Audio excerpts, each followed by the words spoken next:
Territorio Reportaje.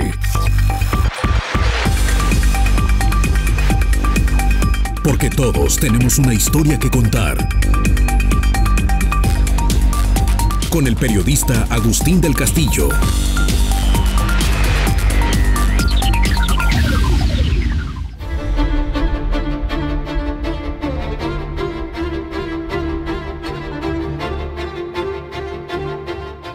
Agua en Guadalajara, los 50 años que no serán. Parte 3.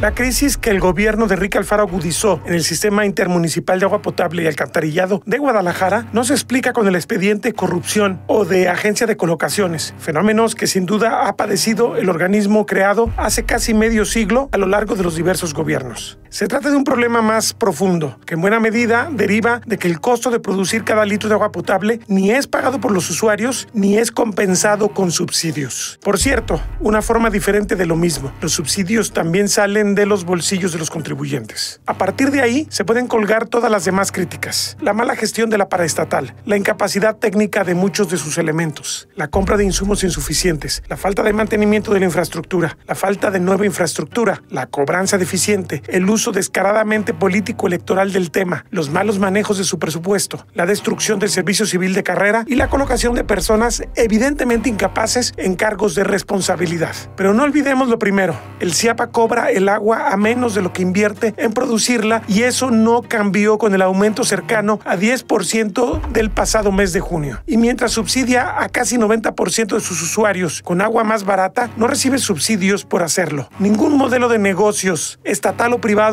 puede tener éxito en el mediano plazo bajo estas condiciones. Y sobre el tema cierra la entrevista de Territorio Reportaje con el director vigente del organismo, Antonio Juárez Trueba. Ahora, en la época en que era gobernador Aristóteles Sandoval se empezó proyectos que se habían priorizado para el manejo de inundaciones, se construyeron, era alcalde Enrique Alfaro, alcalde de Guadalajara, se construyó nomás una primera etapa que, si no mal recuerdo, fueron 9 obras. Pero existe un programa de prevención de inundaciones grandísimo que viene desde la época de que era gobernador Emilio González o Paco Ramírez, pero que no ha habido dinero. O sea, y supongo que esto tendríamos que plantearlo también como una prioridad en algún momento para que esta ciudad sea menos peligrosa para la gente, ¿no? Estamos hablando, Agustín, bien lo has dicho, del drenaje profundo. No tenemos un sistema de drenaje profundo en el área metropolitana, como el de la Ciudad de México, por poner un ejemplo, con los grandes túneles, el túnel emisor central, el túnel emisor oriente y muchísimos más túneles que hay en la Ciudad de México. Acá no lo tenemos, sí hay algo al respecto y tenemos que empezar tarde que temprano, porque la ciudad ya lo necesita. Lo tenemos ya que estar pensando, ¿eh? Porque tenemos que ser muy claros también en esto. Ustedes van a hacer un esfuerzo mayúsculo y van a invertir en mucho dinero para tratar de que sea menor el impacto de las inundaciones al retirar todo este material. Pero tampoco ustedes pueden garantizar que va a haber cero problemas porque una ciudad que creció mal no se puede corregir nomás con esto. No, y sobre todo, Agustín, por la temporalidad y la intensidad de las precipitaciones. Ahora, y mucha gente que ya tenemos algunos años más, nos damos cuenta que muy probablemente está lloviendo de manera diferente. Ahora, una precipitación que te llegue, digamos, voy a poner ejemplos, 80 milímetros, 100 milímetros en una hora, o en 1 hora y media, o en 2 horas, a ver, no hay pluvial que te lo soporte. No. Es muchísima agua en muy poco tiempo. Entonces, se colapsa porque ya no pasas a tener encharcamientos, pasan a ser inundaciones. Entonces, aún con los vasos reguladores limpios, bueno, pues eso es lo que va a ocurrir, pero en tan poco tiempo, el tiempo de concentración es mayúsculo. Entonces, ante eso, ¿qué hacemos? No dependemos de las precipitaciones. Y de esta inversión que va a llevarse muchos años para tener una ciudad más segura en términos de cómo canalizamos tanta agua en los pocos meses que llueve y la intensidad, como bien lo menciona. A final de cuentas, caemos en que hay un problema serio del CIAPA que desde que yo tengo memoria periodística, que son más de 3 décadas, no se ha podido resolver. El CIAPA no tiene ingresos suficientes, el CIAPA no cobra el agua a precio real. ¿Qué tan desfasados están de lo que les cuesta producir 1 metro cúbico a lo que le cobran a la gente? Supongo que son muchos pesos. Sí, a ver, y si me lo permites, porque es un dato muy interesante, te lo digo de la siguiente manera. Mira, la tarifa por la cual hoy le pagan al CIAPA, se analizó en el año 2022. y se empezó a aplicar en el año 2023. Y de ahí se determinó que por 1 metro cúbico, que son 1000 litros, ¿sí?, se le pagaba, 1 metro cúbico se pagaba a 18 pesos con 16 centavos. Pero en ese entonces costaba producir ese mismo metro cúbico 20 pesos con 37 centavos. Lo que está en manos del Congreso al día de hoy, que es la actualización de la tarifa, nos dice, el análisis que se hizo es que de costar 18 pesos con 16 centavos, que ahora lo paguen a 20 pesos con 43 centavos. Es decir, 2 pesos con 27 centavos más por metro cúbico, o sea, por cada 1000 litros. ¿Sí? Entonces, a ver, y otro dato importante que considero muy relevante, el 67% de la población que abastecemos del Chiapa, ¿sí?, consume 11 metros cúbicos o menos. Al mes. Al mes, ¿sí? El ajuste implicaría pasar de 185 pesos con 56 centavos a 208 con 75, es decir, 23 pesos con 19 centavos más. Eso representa el ajuste de la tarifa. Pero aún así van a seguir atrás, porque de 2022 para acá los costos se les aumentaron también. Bueno, es que es algo de lo que queremos hacer conciencia en todo el mundo. A ver, cada año la energía eléctrica a nosotros nos cuesta diferente y la tenemos que pagar, porque si no me cortan la energía eléctrica y paro los pozos o paro las plantas, ¿sí? La tengo que pagar. Los químicos no tienen nada que ver con el índice nacional de precio al consumidor, no tiene que ver con la canasta básica. Los precios de los químicos me los fijan mercados internacionales y yo los tengo que pagar de esa manera. Entonces, otra cosa interesante, que aunque digamos que no se está incrementando cada año, pero lo voy a mencionar. Los derechos que nosotros pagamos por el agua, ¿sí?, se los pagamos al gobierno federal a través de la Comisión Nacional del Agua. Todo eso lo paga el Chiapa. Entonces, si a mayor volumen que consumimos, pues mayor pagamos en derechos de agua, ¿no? Pero la luz también, ahora en los pozos, ya no estamos bombeando a la misma profundidad, bombeamos más profundo. Y eso implica que hay mayor carga y que pagamos más en energía eléctrica. En fin, cada año a nosotros todo eso se nos mueve. Y obviamente hay que considerarlo al hablar de un precio por metro cúbico. ¿A cómo andará el precio de metro cúbico real en este momento? Estamos haciendo el análisis, Agustín. En eso estamos a través de la Comisión Tarifaria. Y aquí también destacar, no a través del Chiapa. A ver, la Comisión Tarifaria es un órgano colegiado que lo compone la academia, distintas universidades, ¿sí? Lo compone representantes de las asociaciones de colonos, representantes de los municipios y por supuesto que también interviene el Chiapa, entre otros entes, y entre todos ellos se analiza, pero no es una ocurrencia la tarifa, es ley. Está establecido en la Ley de Aguas para el Estado de Jalisco y sus municipios. El artículo 62 y el artículo 101 bis establecen la fórmula para calcular la tarifa. No es una ocurrencia, es ley. Y cuando no aplicamos eso, en automático somos infractores de la ley. Entonces, necesitamos actualizar la tarifa para que corresponda y no estar en un círculo vicioso, para que sea un buen servicio completo como debe de ser, con un sistema robusto que tenga redundancia, Agustín. Redundancia es algo importante, que si algo me falla, yo tenga un repuesto para cambiarlo inmediatamente y que el tiempo de afectación sea menor. Eso es lo que necesitamos, hacer conciencia en todos, pues, para caer en un círculo virtuoso y no seguir en un círculo vicioso. Ahora, el otro lado del tema financiero es el problema de los deudores. ¿Cuánto dinero se le debe al Chiapa? ¿Cuál es la cartera vencida en este momento? Poco más de 18,000 millones de pesos, cobrable por un tema de prescripción probablemente del orden de los 10,000 millones de pesos. Y ya la estamos atendiendo. Y seguramente te has dado cuenta de lo que hemos estado haciendo. Del 6 de diciembre que tomamos las riendas del Chiapa a la fecha, se nos han movido de 550 y tantos mil cuentas que teníamos en cartera vencida, se han estado moviendo primero a 520 y tantas mil, pero ya volvieron a subir. ¿Por qué? Porque también estamos actualizando el padrón de usuarios. Entonces estamos viendo baldíos que ya no son baldíos, que ahora ya construyeron, y como no pagaron porque pagaban como baldíos, pues pasan en automático a cartera vencida. Entonces es muy dinámica y esta se va moviendo. Pero así estamos también con la cartera vencida. Ahora, ¿quién les debe más? O sea, sabemos que públicamente ustedes mencionaron a la Universidad de Guadalajara, porque ahí hay un acuerdo que no ha alcanzado pleno. respecto a si una institución académica debe pagar o no, siendo pública. Ahí hay un debate y seguramente están sentándose a negociar eso, ¿no? Pero no es la única institución que les adeuda de las públicas. Y aparte las privadas, no sé quiénes son los que más les adeudan. No, a ver, hablemos de que la mayor parte, la mayor concentración de la deuda está en el habitacional. En usuarios. O sea, chiquitos, usuarios chiquitos, casas, habitación. Casas, habitación y casas residenciales, pero dentro de lo que estamos atendiendo de la cartera vencida, estamos atendiendo al uso comercial, al uso industrial, al de servicios y al habitacional residencial, es decir, grandes consumidores. De esos 18,000 millones, ¿cuánto estimaría usted, grosso modo, en porcentaje, que sería la deuda habitacional? La habitacional, más o menos, si mal no recuerdo, Agustín, porque son muchos datos, anda del orden del 50%, 48-50%, si mal no recuerdo.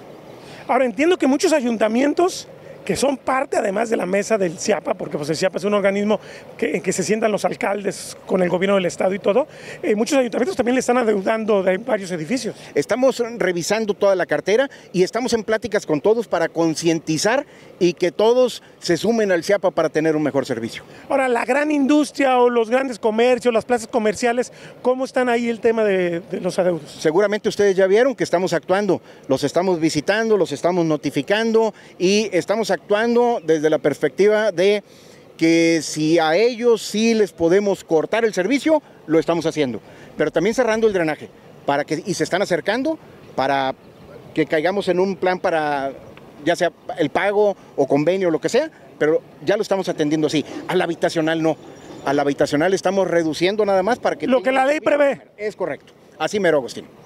Ahora, ¿tienen la capacidad humana para poder cobrar todo lo que se debe o va a haber subcontrataciones como hubo en el pasado que a empresas recuperaban cartera y un porcentaje se les quedaba? Sí, son esquemas que estamos analizando porque es mucha la cartera que hay y lo que necesitamos es todo lo que podamos, todo suma y todo lo que podamos hacer en el marco de la ley lo vamos a contemplar para así implementarlo y que todo sume, es decir, para reducir esa cartera vencida. El gasto del CIAPA en este año, no sé si le estoy poniendo una pregunta que de memoria va a estar difícil, pero andará como por los 5,000 millones quizás. Poco más, Agustín, no traigo el dato exacto, pero es poco más lo que representa nuestro presupuesto para el presente año. ¿Cuánto de este gasto o qué porcentaje se está yendo en financiamiento o pago de deuda? Bueno, acuérdate que el pago de deuda son fideicomisos que se hicieron por obras grandes como fue San Gaspar y todo ese tema, ¿no? Y el porcentaje, ahí sí te voy a quedar mal, no lo traigo. Pero ustedes año con año tienen que dar el dinero que se necesita. A ver, pues es que es un compromiso y no podemos votarlo nada más, pero además son obras que están funcionando. Es un compromiso que tiene el CIAPA y lo tenemos que hacer. Y todo eso, sirva porque lo mencionas, todo eso se contempla en lo que es ley, en la fórmula que se tiene que hacer para el análisis de la tarifa. Sí, digo, uno se preguntaría, las obras de San Gaspar, del Salto, de Calderón, datan de la época que era gobernador Guillermo Cosío. Ya pasaron más de 30 años y seguimos pagando todavía deuda de eso. Digo, seguimos porque son un organismo público, a final de cuentas. Sí, a ver, aquí la clave es que sean a plazos muy largos para también garantizar tasas de interés muy bajas. Eso es lo que necesitamos, porque si quisiéramos pagarlo en muy corto tiempo, pues no va a haber dinero que alcance para hacerlo. Ahora, lo cierto es que en este momento ustedes no podrían adquirir más deuda. Ustedes necesitan que el gobierno del Estado o el federal inviertan en las obras que necesitan, porque ustedes no tienen capacidad de endeudamiento ahorita. ¿O cómo es la situación respecto a eso? Bueno, es algo que se tiene que analizar puntualmente según el proyecto que se tenga que hacer. Pero, a ver, insisto, gracias al gobernador nos está apoyando con lo que ya nos ha destinado y ya estamos trabajando en ello. Pero el día a día, con los recursos que nosotros tenemos, lo vamos a estar haciendo como se puede ver. Porque digo, si ustedes recuperan 10,000 millones de pesos de deudas, pues sí tienen dinero para hacer obras, ¿no? Pero es un poquito demasiado optimista pensar que van a recuperar esos 10,000 millones, sobre todo pronto. No, bueno, no, es muy, muy optimista. Sería lo deseable, pero sí es muy, muy optimista.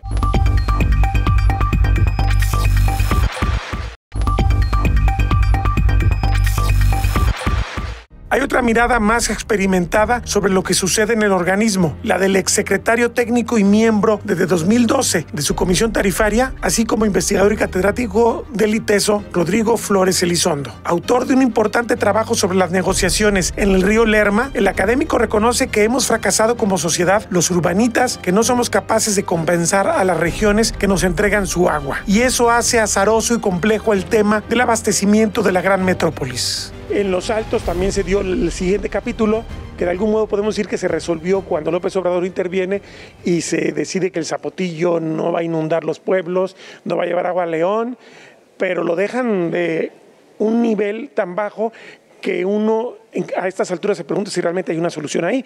Y de algún modo lo planteo porque las fuerzas que tratan de oponerse a la modernización de la infraestructura de Chapala a Guadalajara insisten que hay que traer el agua de Los Altos de Jalisco, que es todavía más precario que Chapala, muchísimo más precario, y que cuesta muchísimos miles de millones de pesos. Y además recordemos lo que costó el Zapotillo, seguramente 25,000, 30,000 millones de pesos invertidos para traernos una cantidad mínima de agua para resolver este tema. Sí, de hecho no está recirculando el agua y hubo unas pruebas en octubre, noviembre para ver si funcionaba para la inauguración, pero desde entonces Conagua no reporta que circule el agua. Fui yo a la presa del Salto el mes pasado y sí se ve algo que mantiene en circulación el agua como por algún detalle de mantenimiento, pero no está realmente pasando agua el Zapotillo al Salto.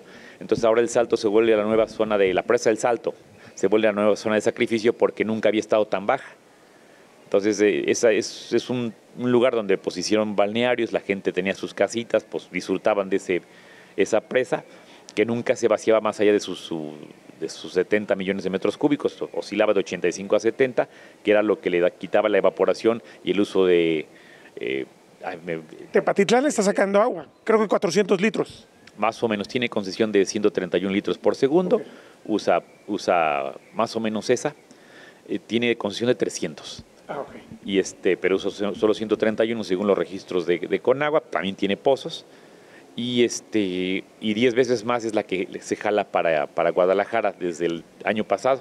Entonces históricamente nunca había estado tan baja este año.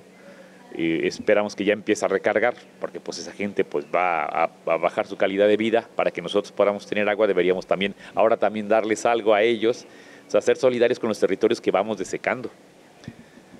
Sí, porque creo que a estas alturas, y no sé, supongo que esta reflexión la has hecho tú a lo largo de tu trayectoria como investigador, no hemos logrado crear un modelo en el cual pues las ciudades que tienen tantos recursos, Guadalajara, por ahí hay datos consolidados de que es una ciudad que genera anualmente más de 50,000 millones de dólares de PIB, es muchísimo dinero, y sin embargo no tenemos un gesto de, ok, me mandas el agua, a cambio te doy esto. O sea, no hemos sabido construir, no nomás Guadalajara, ninguna ciudad de México tiene una relación simbiótica con las regiones que le aportan el agua, y creo que necesitamos entender que esto es fundamental porque las resistencias cada vez van a ser mayores. No se ha desarrollado un derecho hasta ese momento, hasta ese lugar. Decir, bueno, los pobladores que ya estaban en algún lugar y han desarrollado un modo de vida ahí, deberían poderlo seguir conservando, y si llega la metrópoli a pedirle recursos, tendría que equilibrarlo.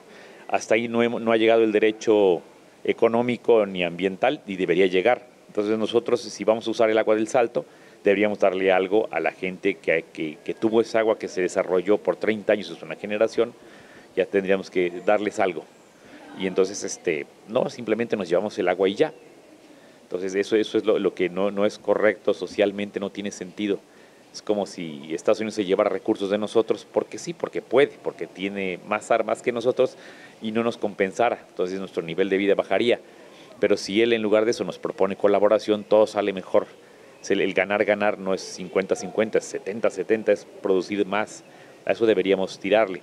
Entonces Guadalajara se está beneficiando de esas zonas que está desecando, debería también beneficiarlas de regreso. Entonces uno visita esos lugares y dice, sí, se sienten más pobres que Guadalajara, y no sería correcto. Si vamos a compartir recursos, compartamos el desarrollo. Claro. Ahora, bueno, yo no sé si coincidas con esta postura. quizás la infraestructura de extraer de zonas alejadas de Guadalajara, de algún modo estamos llegando ya al límite de esa posibilidad. Los altos van a vivir de manera más acusada el tema de la desertificación y el cambio climático, porque es una zona de por sí que tiene agua limitada, es un emporio productivo muy importante, tiene sus intereses económicos que no se van a dejar, como ya lo vimos. El caso del Bajío es lo mismo, este conflicto permanente, hay que estar en guardia, pero no podemos tampoco desechar el interés de los guanajuatenses o de los queretanos o de los michoacanos, es parte de la ecuación. Entonces, de algún modo, quizás el futuro, yo lo he reflexionado y me gustaría que me dieras tu punto de vista, tiene que ver mucho con esa agua tratada, que de algún modo quizás uno de los aspectos positivos que hizo el gobierno de Alfaro fue el acuerdo con los empresarios del Salto para llevar la línea morada, el agua de la planta de tratamiento del ahogado para usos industriales en el Salto. Creo que esto tendría que ser el inicio de un camino que tiene que ir muchísimo más lejos y que, bueno, quizás pase también por cambiar la legislación para no poner esas trabas absurdas que a veces nos hacen que tomes agua de pésima calidad, pero que no viene de un proceso de saneamiento, a que tomes agua saneada que es de mejor calidad. El ahogado y Atequisa son el contraste evidente de esta cosa que no termina de cuajar en una ley sensata. Bueno, a ver, son dos temas. El primero es retomo porque lo acabas de mencionar, es el agua residual tratada. Yo creo que sí debe haber una legislación que le dé agilidad al tema, pero que también nos dé seguridades. Porque si algo sale mal en la planta de saneamiento y le pasa algún contaminante a la potabilizadora que no puede procesar porque no fue diseñado para eso, pues nos aventamos un problema de salud pública enorme. Entonces, alguien debe cuidar en los puntos clave que el proceso esté funcionando. Así como el de la potabilizadora pues, funciona y no nos hemos muerto después de 50 años, tendría que cuidarse este nuevo agregado. Entonces, si el gobierno va a potabilizar, bueno, va a sanear y potabilizar, que lo haga con ese cuidado. Pero si lo va a abrir a la ciudadanía y cada quien sanea su propia agua y la potabiliza, entonces va a faltar una autoridad que nos cuide eso. Por ejemplo, si una torre de departamentos pone su planta potabilizadora, ya descubrimos que es técnicamente viable y financieramente viable, entonces una torre de 10 pisos pone su planta potabilizadora y saneadora y le da vueltas al agua, no para tomársela, pero sí para usarla. Y le sale bien los primeros años, pero se le empieza a hacer vieja y de pronto empieza a haber problemas de salud ahí. ¿Quién es el responsable de eso? ¿Los de la administración de ese edificio o el gobierno? Entonces, pero eso lo resuelves con transparencia, rendición de cuentas, una Secretaría de Salud que esté, pero permanentemente. Es que también somos un país que las leyes se planean como si fuéramos un país diferente, un país donde hay realmente grandes estructuras y suficiente personal para garantizarnos la calidad de todos los servicios. Pero pues el camino tiene que ser a garantizar esa calidad, independientemente de que se haga por privados o que el organismo CIAPA, que yo creo que tendría que ser la ruta también más adecuada, creamos un CIAPA y tenemos que consolidarlo, porque también por ahí hay voces que de repente dicen, pues el CIAPA ya demostró que no es viable, necesitamos otro modelo o incluso necesitamos privatizarlo, lo cual la experiencia mundial no es buena, pero la gente no la ha probado aquí. Bueno, el CIAPA sigue siendo esa gran solución que se planeó hace 50 años, pero que va siendo rebasada, o sea, la ciudad crece demasiado rápido.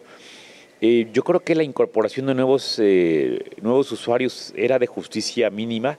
Todos los municipios están esperando que el CIAPA crezca y los alcance, porque la calidad que puede ofrecer el CIAPA, por muchas críticas que se merezca, es mejor que la que pueden ofrecer los municipios. Entonces, hay una parte de Zapopan que todavía no atiende el CIAPA y una parte de Tonala que todavía no atiende el CIAPA y es la que pague. Y están esperando ya que llegue, porque sí se siente la diferencia en la mejora. Que ahora se incorpore Tlajomulco, pues siempre lo habíamos escuchado con problemas de agua, gente que vivía cerca de nosotros pero que tiene una calidad de servicio menor, decimos que bueno que ahora se van a incorporar. Entonces yo veo bien que esté esa quinta planta, sí la veo en el CIAPA en pocos meses y el Tlajomulco entero. Y el Salto y Juanacatlán también ya están incorporados, más ahorita en las mesas que en la realidad. Espero que también mejore la calidad del servicio para esas personas. Pero claro que mientras más extiendes con el mismo esquema, la misma agua, con la misma infraestructura. El mismo dinero. El mismo dinero, entonces, bueno, se supone que va a recaudar también del Salto. Ya ellos también ya están opinando de la tarifa. Entonces ya ya esperaríamos que hubiera más gente. Pero digo, si extendemos la tarifa subsidiada a más usuarios, en realidad va a hacer que incrementar las pérdidas. O sea, toda esta solución pasa por realmente fortalecer, pero con toda seriedad, al CIAPA. Y aunque se han hecho intentos, y tú eres un testimonio de que se han hecho intentos, pues hay muchas fuerzas que siguen pensando que es un barril sin fondo y que se puede estar explotando a un mismo operador y que no va a acabarse nunca. Y la realidad nos está alcanzando. Sí, tiene uno que tener clara la lógica de que no es como una piñata de me tocó la naranja más grande y corro y no la voy a compartir, sino que el CIAPA tiene que alcanzar para todos y durante muchos años. Entonces el sistema debe ser estable y funcional. Entonces no puedo esperar que me estén subsidiando aunque no me lo merezca, aunque pudiera yo pagar el agua. Entonces se tiene que desactivar ese discurso político de decir no me van a traer grandes números de porcentaje porque me espanto. Hoy estamos hablando de 2 pesos, 4 pesos, 6 pesos, que si te dijeran, a ver, si pones 10 pesos más, la calidad sube al 100%, todo el mundo está de acuerdo, pagar bien un buen servicio. Esa tendría que ser la dinámica. Asegúranos un buen servicio porque lo queremos pagar bien. Y ahorita tenemos un mal servicio que pagamos mal. Entonces estamos en el cuadrante equivocado. Entonces, ¿cómo llegar al otro, al primero? Pues tiene que darse un primer paso. O el gobierno subsidia los equipos para que estén al 100% y entonces con buena calidad uno diga, ahora sí pago un buen servicio, o lo damos los ciudadanos y decir, a ver, yo pago bien, pero ¿cuándo y cómo sé que me van a dar un buen servicio? Entonces el CIAPA tendría que dar garantías. Ya hay pasos que están dando. O sea, ya entro yo a la página del CIAPA y ya veo que sí ya están empezando a informar de la calidad del agua. Tienen muestros domiciliarios y entonces ya los estoy analizando porque uno puede compararlos con la norma, a ver qué resultados sacaron. Todavía tengo que discutir con el CIAPA porque no pusieron todas las cosas que pide la norma, sino que pusieron una parte, sobre todo la que parece que preocupa a la ciudadanía. Entonces hay dos rubros, es el color verdadero y el color aparente. Entonces el color aparente saca números altísimos, que es el que uno ve en el agua cuando la toma como muestra, y el color verdadero es cuando después de un asentamiento se analiza el color. Entonces la norma dice que no debe estar arriba de 5, me estoy inventando un número, no, de 15 va a ser. De 15, y si está en 16 pues ya está fuera de norma. Está en 15 pues tiene color, pero está en norma. Entonces otro dato que sale mucho son los coliformes totales. Los coliformes totales suena a bacterias, suena a contaminación, y dicen, eso está horrible. Y dice, no, los coliformes totales no todos son fecales. Entonces lo que la norma determina son 5 coliformes fecales, no deben ser detectados. Pero puede haber totales porque hay otro tipo de bichos ahí que no nos hacen mal. Entonces uno empieza a analizar las muestras y dice, casi todo lo que falla son coliformes totales, no fecales. Casi todo lo que falla son color aparente y no verdadero. Entonces uno dice, pues igual y aparentemente el agua está fea, pero es funcional. Entonces nos da esa oportunidad de ponernos a discutir qué es lo que estamos viendo. Entonces eso es lo que tiene que hacer el CIAPA, como ponernos los muestros que sale, que muestre un independiente, porque finalmente podrían decir, bueno, pero es el CIAPA hablando del CIAPA. Entonces, realmente qué tan mal estamos. Entonces, que nos dé garantías para saber que la calidad está bien, que el servicio está bien, que las bombas están siendo arregladas para que ya no fallen. Lo que le pediríamos a cualquier fontanero que va a tu casa, te cobra bien, pero dices, pero ya, o sea, no le quiero hablar en menos de un año. Entonces, podemos hacer eso con el CIAPA, sería maravilloso.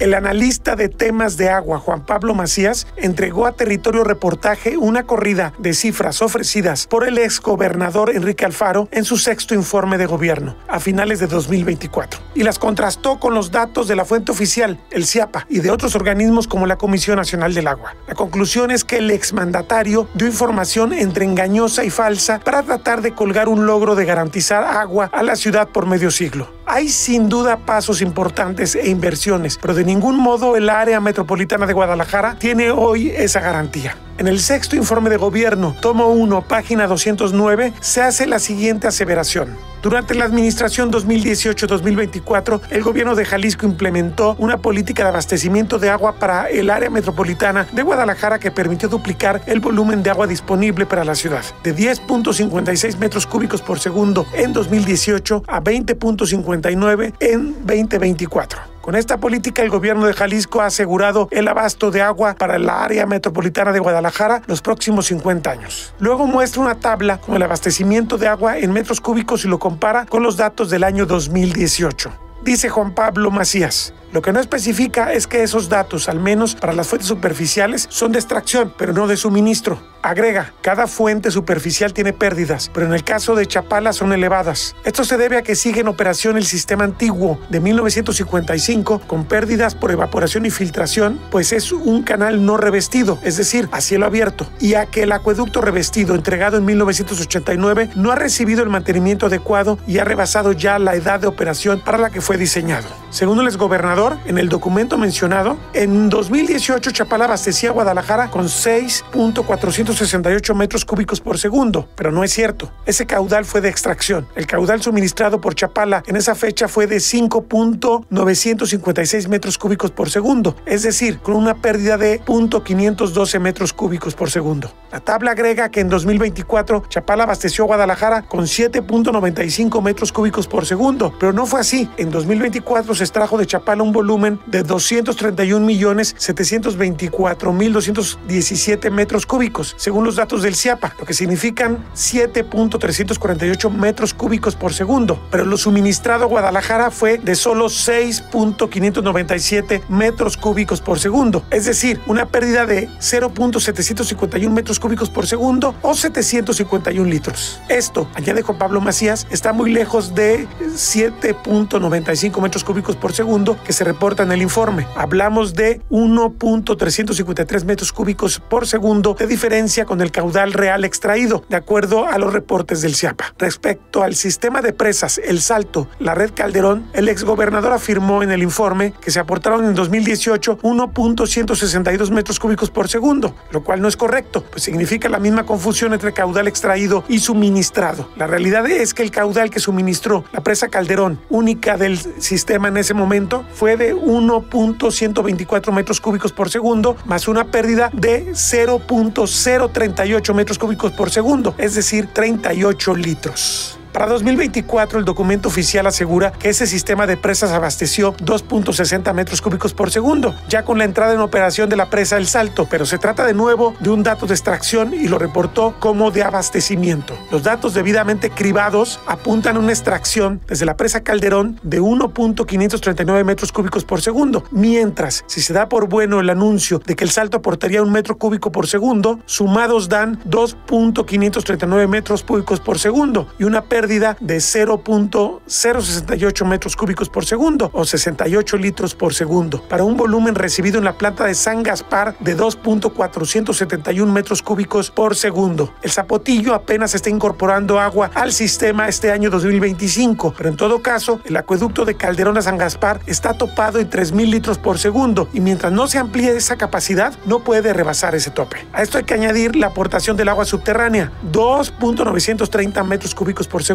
en 2018 y 3.254 en 2024, según el dato del sexto informe. Pero el CIAPA, que opera esos pozos, reportó en su informe de 2024 una aportación de apenas 2.46 metros cúbicos por segundo para pozos y manantiales, lo que significa que el acuífero aporta 470 litros por segundo menos que 6 años atrás. De 88.24 millones de metros cúbicos en el año 2018, se entregaron en 2024 solo 74.8 millones de metros cúbicos, es decir, 13.44 millones de metros cúbicos menos. Ya con todos los datos de las diversas fuentes, el informe del CIAPA no deja lugar a dudas. En 2024 suministró 331.9 millones de metros cúbicos por segundo. Por afuera del CIAPA, los sistemas municipales de Tlajomulco, Juanacatlán, El Salto e Ixtlahuacán no agregan como para doblar el volumen. Los llamados nidos de lluvia apenas pintan, con 136.770 metros cúbicos captados en todo el año 2024.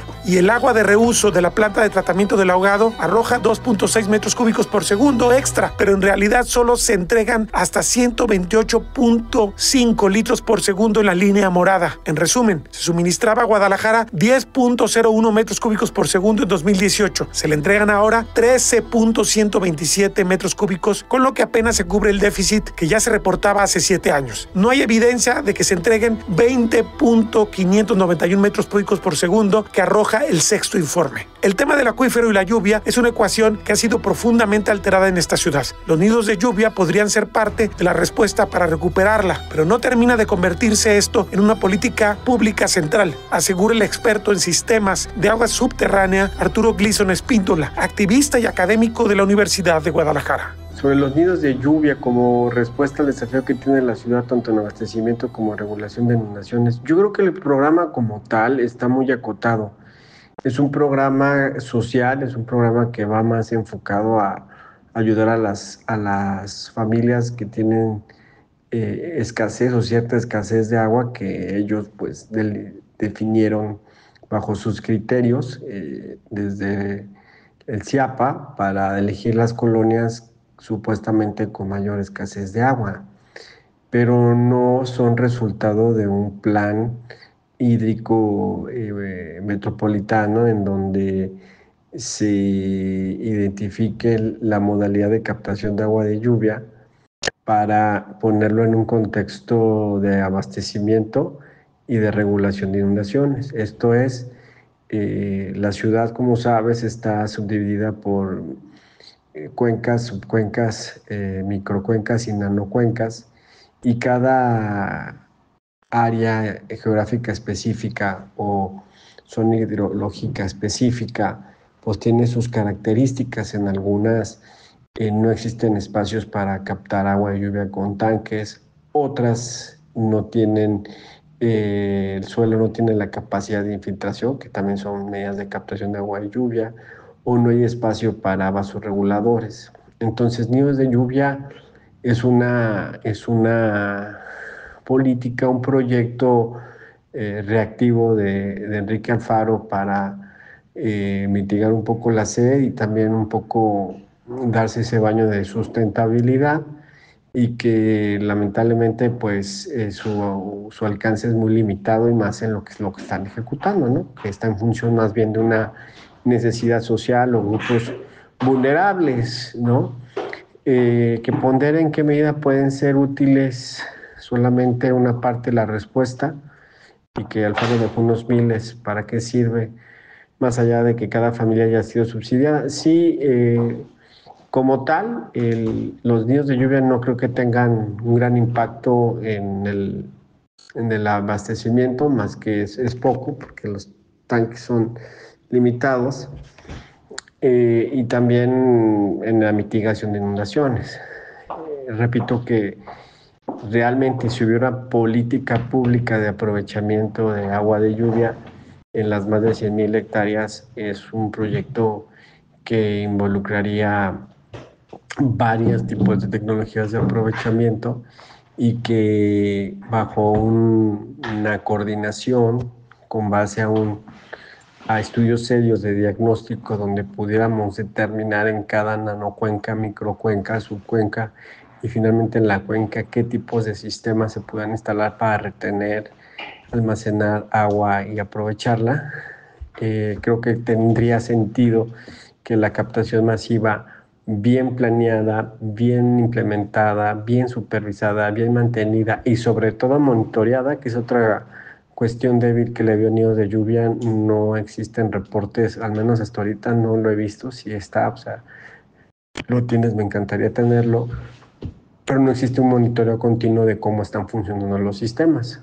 Entonces, si hubiera este programa bien monitoreado a nivel metropolitano, pues creo que los potenciales porcentajes de aprovechamiento de toda la lluvia que nos cae en un año serían bastante atractivos y alcanzables para poder mitigar la sed por un lado y poder retener la mayor cantidad de agua para mitigar un poco o mucho las inundaciones. Esto no lo puedo decir de manera general, porque repito, estamos hablando de más de 100,000 hectáreas, en donde cada en este caso, tres cuencas, que es la del Ahogado, Atemajac y Río Blanco, pues también se subdividen en subcuencas, en microcuencas y nanocuencas, y cada cachito había que verlo con cuidado, ¿no?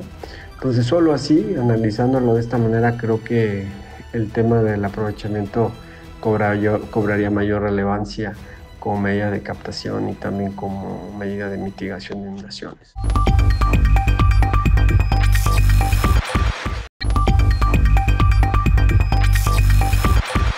El consultor Josué Sánchez Tapetillo da su opinión sobre el balance alfarista y destaca otra promesa incumplida en paralelo a la de los 50 años de agua suficiente, la de resolver las graves inundaciones que condicionan la calidad de vida de los moradores de la metrópolis. Le agradecemos mucho al ingeniero Josué Sánchez Tapetillo, es un consultor especializado en temas del agua, recientemente pues muy consultado por sus críticas con bases, que esa es a final de cuentas como debe ser una crítica de lo que se ha gestionado mal del tema del agua en Guadalajara en los últimos años. Ingeniero, pues la premisa de este programa, de esta serie de programas que estamos sacando en Territorio de Reportaje, es que se prometió agua para 50 años para Guadalajara, y aunque hay algunas cosas que se hicieron, no tenemos todavía, no podemos afirmar así de categórico que ya tenemos resuelto el agua para Guadalajara en 50 años. Sí, totalmente de acuerdo. El hecho de que esta ciudad depende en gran medida de fuentes de agua de origen superficial, eso por ese simple hecho es muy difícil querer asegurar, o más bien es sencillo asegurarlo, pero difícil sostenerlo en el tiempo, ¿no? Que podamos contar con agua de estas fuentes, porque son muy sensibles a las variaciones del clima, de cómo va evolucionando las sequías. Tan es así que en el caso de la presa de Calderón, que es una de las que ha sido muy polémica en los últimos años, en los últimos 5 años hemos pasado por 2 periodos en los que prácticamente prácticamente se secó, y en el siguiente periodo, 2023, estuvo muy cerca de estar seca. Entonces, atreverse a asegurar que cuando dependemos del lago de Chapala, que aunque ya recientemente no ha tenido estos periodos difíciles de reducción de almacenamiento de volumen, gracias mucho tiene que ver a los convenios, a todo el trabajo que se ha hecho en las últimas 2 décadas, pero tenemos antecedentes de que el lago Chapala ha tenido momentos muy críticos, la presa de Calderón los ha tenido. En el caso de la presa del Zapotillo, con sus limitaciones, que finalmente de tener un posible vaso de más de 900 millones de metros cúbicos, quedar en el 5% de esa capacidad originalmente pensada, por supuesto que es muy difícil sostener en el tiempo esta posibilidad. Pueden ocurrir muchas cosas y que nos quedemos sin agua, a final de cuentas, en el caso de las aguas superficiales. Si nos movemos al tema de las aguas subterráneas,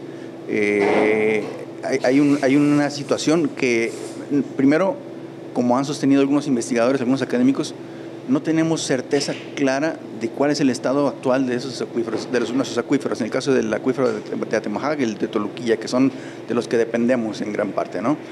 Y no lo medimos, no tenemos datos concretos, precisos de su evolución, solo sabemos que están sobreexplotados, sabemos que tienen decretos de veda. No hay nunca se ha implementado ni se ha siquiera pensado en experimentar un proceso de recarga artificial de los acuíferos. Me parece que hay incluso algunos especialistas en el tema de las aguas subterráneas con los que coincido, en los que pensamos que y está documentado que las fuentes de aguas subterráneas son mucho más confiables a futuro.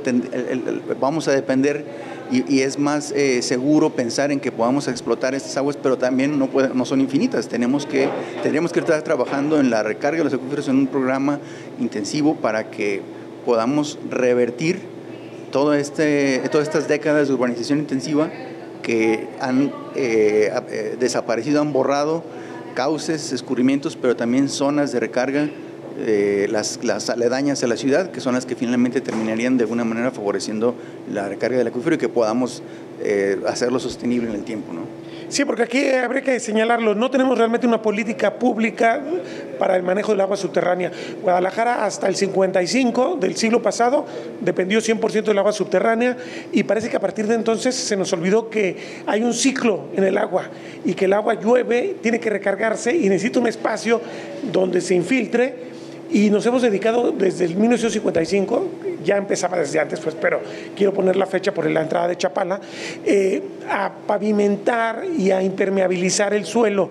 Entonces tenemos que probablemente el abatimiento tenga que ver con que se extrae mucha agua, pero también con que ya no se recarga, y además nos trae un problema gravísimo que estamos viviendo en esta época de lluvias, que es que esa agua, pues obviamente es algo físico, el ciclo. Si esa agua no penetra al subsuelo, pues se queda arriba y llega a los puntos bajos de la cuenca de Atemajac y de Toluquilla. Es correcto. Todo este proceso intensivo de urbanización que experimentamos en la segunda mitad del siglo XX y todo lo que va del XXI, y con mucho énfasis en los últimos 10, 15 años, por supuesto que tiene impactos, en este caso los procesos propios del ciclo hidrológico, que digo, ya no estamos descubriendo el hilo negro, no estamos diciendo cosas nuevas, todo el mundo sabemos que se altera los procesos, se limita o disminuye significativamente la infiltración, y en cambio se incrementa el escurrimiento, y los resultados ahí están.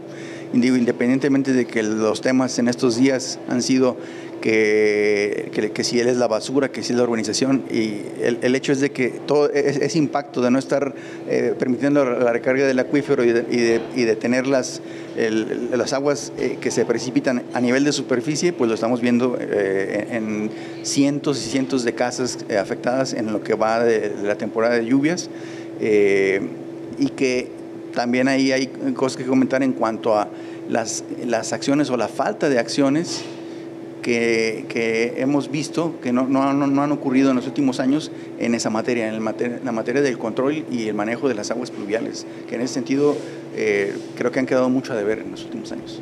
Sí, qué bueno que lo mencionas, porque incluso antes de ser gobernador, Enrique Alfaro lideró este proyecto de crear una serie de infraestructuras en algunas cuencas de la ciudad, que iba a ser apenas una primera etapa.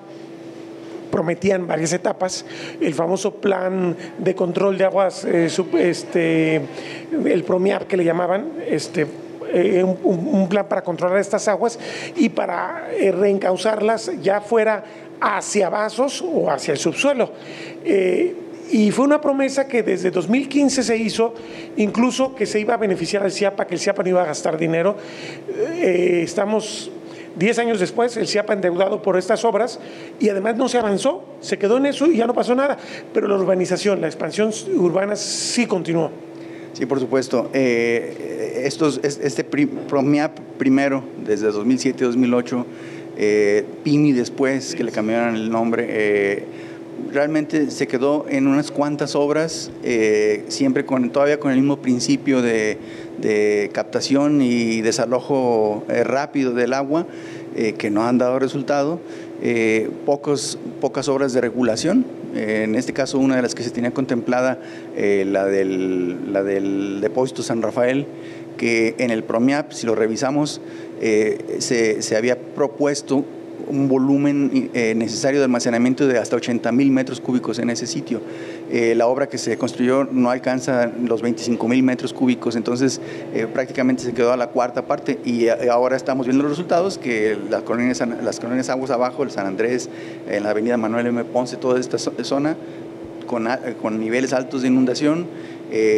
Otra obra que se construyó recientemente, que la presumieron en el CIAPA, la presumió el exgobernador Alfaro, fue el colector pluvial San Carlos, que se construyó sobre la avenida González Gallo, desde la calle Las Conchas aproximadamente hasta la calzada Independencia.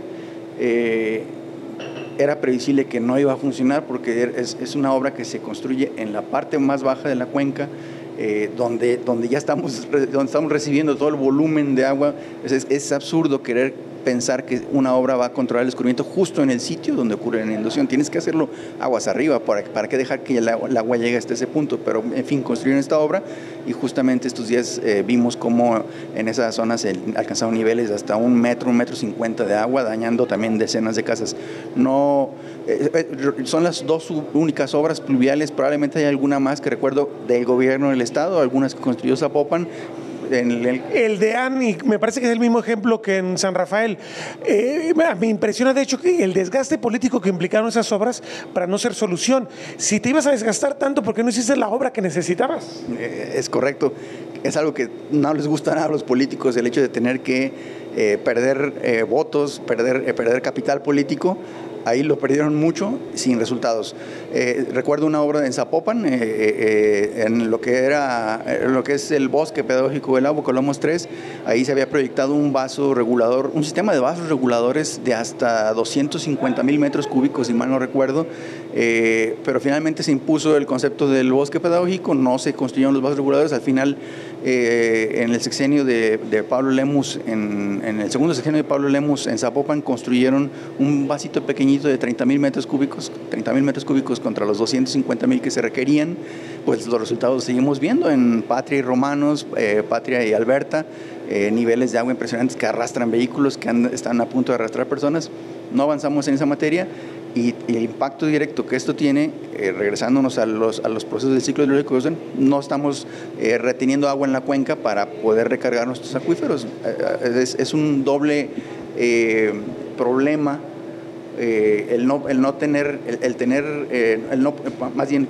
no poder equilibrar estos procesos, quedarnos con esa agua, tratar de retenerla, infiltrarla, y en cambio tenerla en las calles provocando graves problemas, y como ya también lo acabamos de ver este fin de semana, lamentablemente, muertes, ¿no? Sí, y creo que vale la pena también destacar, Josué, el tema de que de 2015 para acá la ciudad en algunos puntos se verticalizó, y en puntos donde es muy sensible el acuífero, pensando tan solo en Providencia, que escarban porque el modelo de edificio no es para arriba nomás, es para abajo también, escarban y se encuentran en el acuífero, y hay inundaciones y hay escasez de agua, y al mismo tiempo estás afectando el acuífero. Es una cosa verdaderamente esquizofrénica. Sí, totalmente.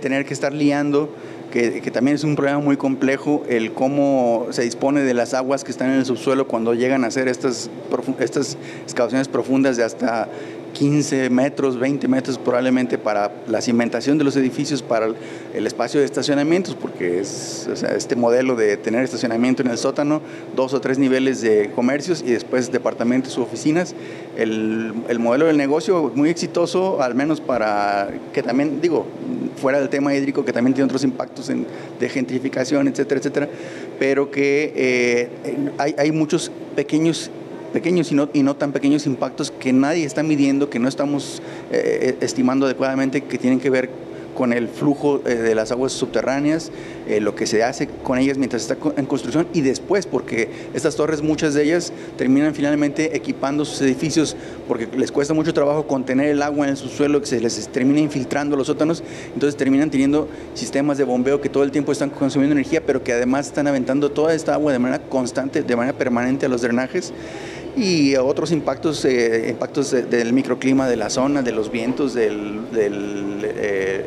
impacto vial, etcétera. Tienen muchísimos impactos esta urbanización intensiva vertical y muy significativos en el ciclo hidrológico, en los recursos hídricos de la ciudad, el incremento de la demanda de agua en una zona específica donde las redes de agua y drenaje pues estaban originalmente diseñadas para otra densidad de población que se ve completamente alterada, ¿no? Territorio Reportaje. Porque todos tenemos una historia que contar. Con el periodista Agustín del Castillo.